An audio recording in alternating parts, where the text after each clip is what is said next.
umaga sa inyo lahat. Pagbati sa iyo, mahal kong mag-aaral. Kamusta ka na?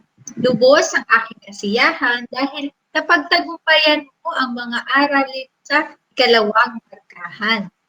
Batid kong marami kang natutuhang kasanayan sa makabagong paraan ng pag-aaral at muling nananalig para sa susunod na mga kasanayan ngayong ikatlong markahan.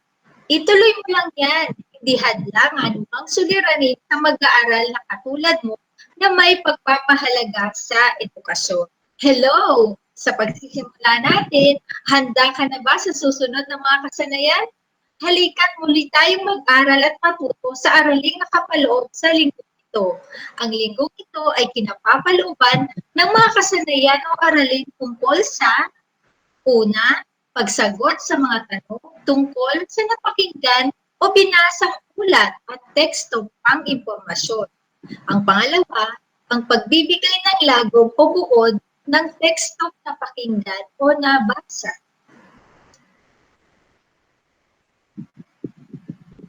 Para sa pauna nating pagsasanay ngayon, sabihin mo kung anong bahagi ng liham ang mga sumusunod. Anong bahagi ito? Block 2, Lot 3, San Jose Street, Rizal, Makati City, Marso 1, 2021. Ano ito? Mahusay. Ito ay ang pamuhatan. Magaling. Ang pangalawa, Ginoong Nardo Cruz, Personal Officer, FBC Publishing House, 243 Rosales Street, Mandaluyong City. Anong bahagi ng liham ito? Mahusay. Ito ay ang patunguhan. Ang sumunod, Mahal na Ginoong Cruz. Ano kayang bahagi ng liham ito? Tama. Ito ay ang bating panimula. Ang kasunod ay nabasa ko po sa bulletin board ng aming paaralan ang inyong panawagan sa mga nagnanais na maging scholar ng inyong kumpanya. Sumulat po ako upang ipahayag ang aking pagnanais na makapagpatuloy ng aking pag-aaral sa pamamagitan ng tulong pinansyal na ibibigay ninyo kung sakaling ako ay matanggap. Kalakip mo nito ang iyong biodata na nagsasaad ng ating mga kakayahan at katangian na hinahanap ng inyong kumpanya. Salamat po. Anong bahagi ng liham ito? Magaling! Ito ay ang katawan ng liham. Ang kasunod naman ay lubos na gumagalang. Anong bahagi ng liham ito? Tama! Ito ay ang bating pangwakas. At ang panghuling bahagi ng liham, Marisa Hunter Aplicante. Mahusay! Ito ay ang lagda. Napakagaling mga bata. Naalala pa rin ang mga bahagi ng liham. Ngayon, pagmasdan naman ang nasa larawan. Ano ang nakikita ninyo dito? Ano ang masasabi mo sa larawan? Tama, ito ay ang Bulkang Taal. May nalalaman ba kayo tungkol rito? Ngayon ay ating babasahin ang isang teksto tungkol sa Bulkang Taal. Makinig mabuti. Ang Bulkang Taal. Sa mga bulkan sa Pilipinas ay kapansin-pansin ang Bulkang Taal dahil sa kanyang kahali-halinang pisikal na anyo at mga napakabangis na pagsabog na nagdulot ng malaking pinsala hindi lamang sa buhay ng mga taong nakapaligid kundi pati na rin sa mga hayop at halamang kapalibot dito. Dahil sa kanyang kagandahan at marikit na kanyuan, maraming turista ang naaakit at naaaliw. Dagdag pa rito, katangi-tangi ito sa pagiging bulkan na pinaliligiran ng lawa. Tunay nga masasabing nangingibabaw ang Bulkang Taal sa mga bulkan sa Pilipinas. Ngunit sa isang banda, mayroong tinatagong bangis sa Bulkang Taal. Ang kanyang mararahas na pagsabog ay nagdulot ng kalunos-lunos na pinsala sa lahat ng nabubuhay, maging tao man, hayop at halaman.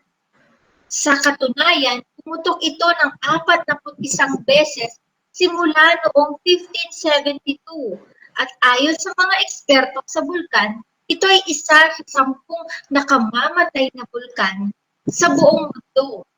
Ang pagputok ito noong 1911 ang isa sa mga dahilan kung bakit ito ay naihanay sa ganitong istatistika. Kumitil ito ng maraming buhay na minsala ng kabuhayan ng mga mamamayan at nag-iwan ng marka sa kasaysayan ng Pilipinas at ng mundo. Naintindihan niyo ba ang tekstong binasa, mga bata? Ngayon ay sagutin natin ang mga katanungan. Tungkol saan ang binasang teksto? Mahusay. Bakit itinuturing na katangi-tangi ang Bulkang Taal? Tama. Ano ang nag-uudyok sa mga turista upang pasyalan ang masasabing bulkan? Great job!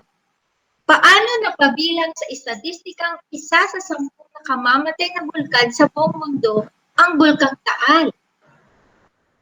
Mahusay. At anong buod ang mabubuo sa teksto? Tumpak. Napakagaling, mga bata. Nasagot mo ba ng gusto ang mga katanungan? Mahusay. Ngayon ay atin nang tungulin ang kaugnayan ng iyong binasang teksto sa paksang dapat mong matutuhan. Ito ay isang halimbawa ng tekstong pang-impormasyon.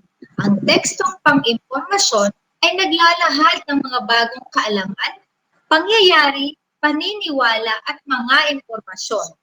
Ito rin ay naglalahad ng mga kwento ng tunay na tao o nagpapaliwanag ng konsepto na nakabatay sa tunay na pangyayari.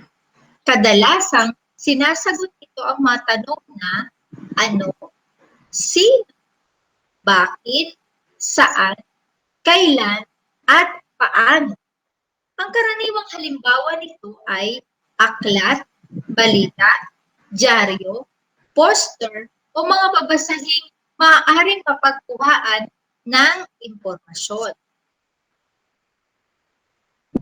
Ano naman ang lagom o buod? Ang lagom o buod ay presentasyon sa pagbuo ng isang maikling angkas ng mga mahalagang impormasyong nakapaloob sa isang binasa o napakinggang teksto. Isa rin itong paraan ng pagsulat o pagsasalaysay muli ng isang narinig o binasang akda na ginagamitan ng sariling pananalita. Paano isinasagawa ang paglalago o pagbubuod? Tandaan, sa bawat pagsulat ng lago, mahalagang tandaan ang mga sumusunod. Una, matukoy ang pinakadiwa, paksa o tema ng binasa o pinakikang teksto o kwento. Pangalawa, dapat matukoy kung alin sa mga kaisipan o detalye ang dapat bigyan ng pansin sa pagsulat ng lago. Pangatlo, mahalagang mailahad ito ng malinaw at hindi maligoy o paulit-ulit. Pang-apat, importanteng gumamit ng mga salitang angkop sa nilalaman ng tekstong binuo. Ngayon, ay papakinggan nyo naman ang isang balitang ito at mamaya ay sasagutin ninyo ang mga kasunod na katanungan. Mahigit 100 bakuna ang sumasailalim ngayon sa pagsusuri para makita kung epektibo nga ba ang mga ito laban sa COVID-19. Taon ang binibilang para makagawa ng bagong bakuna. Pero dahil kalahating milyon na ang namatay sa buong mundo dahil sa sakit na ito, sinusubukan ng mga scientist na lalong pabilisin ang proseso. Kaya naman magandang balita nang lumabas sa New England Journal of Medicine na ang bakuna ng US company Moderna ay nagpakita ng magandang resulta. Ayon sa pag-aaral, tumataas ang level ng antibodies o iyong mga panlaban ng katawan sa virus sa mga taong nabigyan ng bakuna ng Moderna. Sa pangalawang round ng bakuna, tumaas pa ito lalo at nahigitan pa umano ang antibody levels ng mga COVID-19 survivors. Well, they're phase 1 studies, but it's a good first step. It looks as though the vaccine generated a vigorous immune response. We like that. We think that's going to be associated with protection. May ilang side effects nga lang ang bakuna. There were some people who had sore arms and a little bit of fever and some fatigue, etc. Small price to pay for protection against COVID, I would think. So there's nothing there that would inhibit us from going on to larger trials, and they're currently underway.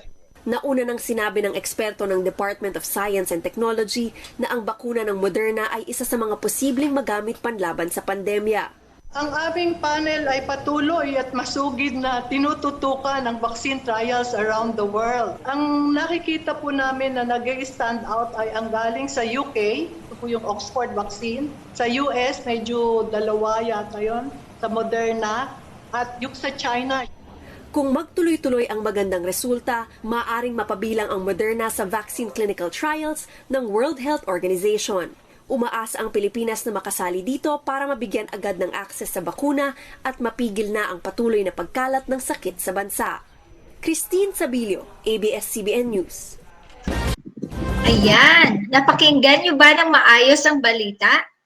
Ngayon, sagutin natin ang ilang mga katanungan. Una, ilang taon ang binibilang bago makagawa ng bakuna? Tama. Pangalawa, anong bakuna ang nagpakita ng magandang resulta? Mahusay. Pangatlo, saang bansa ito nanggaling? Tumpak. Pang-apat, ano ang magiging epekto ng bakuna kung sakaling maaprubahan ito ng FDA? Tama!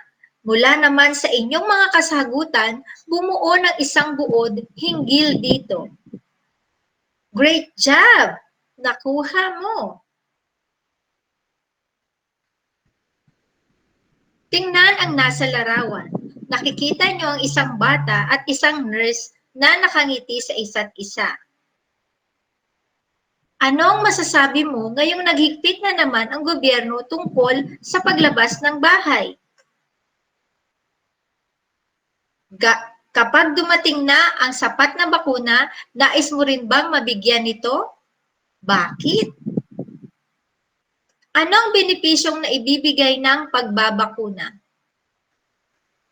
Mahalaga pa rin bang sumunod sa mga safety protocols na ipinapatupad ng ating pamahalaan? Bakit? At magbigay nga ng mga halimbawa ng safety protocols na kaya mong gawin. Tama! Magagaling mga bata! Laging isaisip ang mga sumusunod na ito.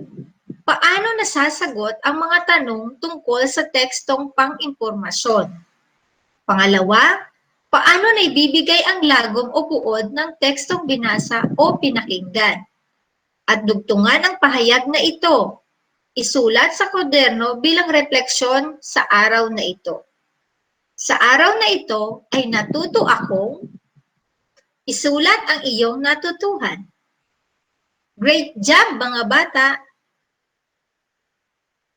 Ngayon naman ay tumungo na tayo sa ebaluasyon. Basahin at unawaing mabuti ang tekstong pang-impormasyon. Sagutin ang mga tanong at bilugan ang letra ng iyong napiling sagot. Makinig mabuti sa tekstong aking babasahin. Ang mga mananaliksik sa mundo ay masigasig na nagsisikilos upang mabuo ng bakuna para sa virus. Sa kasalukuyan, ilang mga posibleng bakuna ang isinasailalim sa mga klinikang pagsubok.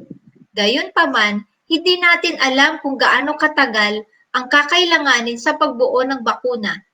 Sinusuroy rin ng mga mananaliksik ang paggamit ng bago at kasalukuyang makukuhang mga gamot na maaaring tumulong gamitin ang coronavirus.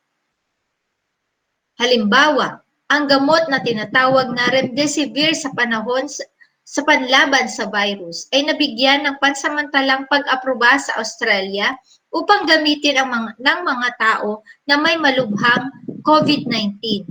Kabilang sa ibang mga gamot na iniimbestigahan ay ang mga gamot para sa arthritis, malaria at HIV. Hindi magpapagaling sa coronavirus ang mga gamot na ito, ngunit maaaring mabawasan ng mga ito ang bilang ng mga tao na magkakaroon ng virus at ang kalubhaan ng mga kaso. Mahalaga kung gayon na protektahan ang iyong sarili sa pamamagitan ng distansya, pananatili sa bahay, pagpapasuri kung masama ang iyong pakiramdam, at pagsusuot ng mask kung ikaw ay nasa isang lugar na maraming pagkahawaan sa komunidad, lalo na kung mahirap magpanatili ng pisikal na pagdistansya. Ngayon ay sagutin na ang mga sumusunod na katanungan. Isulat lamang ang titik ng tamang sagot.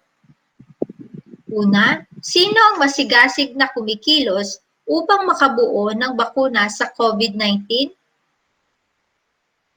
Tama, ito ay ang mga mananaliksik. Pangalawang bilang. Anong gamot ang nabigyan ng pansamantalang pag-aproba at maaari nang gamiting panlaban sa virus ayon sa teksto? Tumpak, ito ay ang remdesivir. Pangatlong tanong. Saang bansa nanggaling ang virus? Tama, ito ay nagmula sa bansang China. Pang-apat na katanungan. Ayon sa teksto, gaano raw katagal ang kakailanganin sa pagbuo ng mga bakuna? Tama, walang nabanggit sa teksto dahil di pa ito alam. At panglimang katanungan, ang sumusunod ay mga proteksyon sa sarili na binanggit sa teksto upang makaiwas sa virus. Alin ang hindi? Tama, letter B, ang di pagsusuot ng mask sa paglabas ng bahay. Mahusay. Ngayon ay ang pagsagot ng inyong module. Sa gawaing pang-asynchronous, sagutan ang bahaging pagyamanin. Sa gawain 1, hugis ng buod. Sa gawain 2, mukha ko iguhit mo. Sa gawain 3, tala kaalaman. At sa bahaging isa gawa naman, gawain 1, lagom ko impormasyon mo. At sa gawain 2, tagapagbalitang Pinoy. Ayan. Naintindihan niyo ba ang aralin ngayong araw na ito, mga bata? Ipagpatuloy ang pag-aaral sa inyong pang-asynchronous na oras. Maraming salamat, mga bata. Hanggang sa muli. Paalam!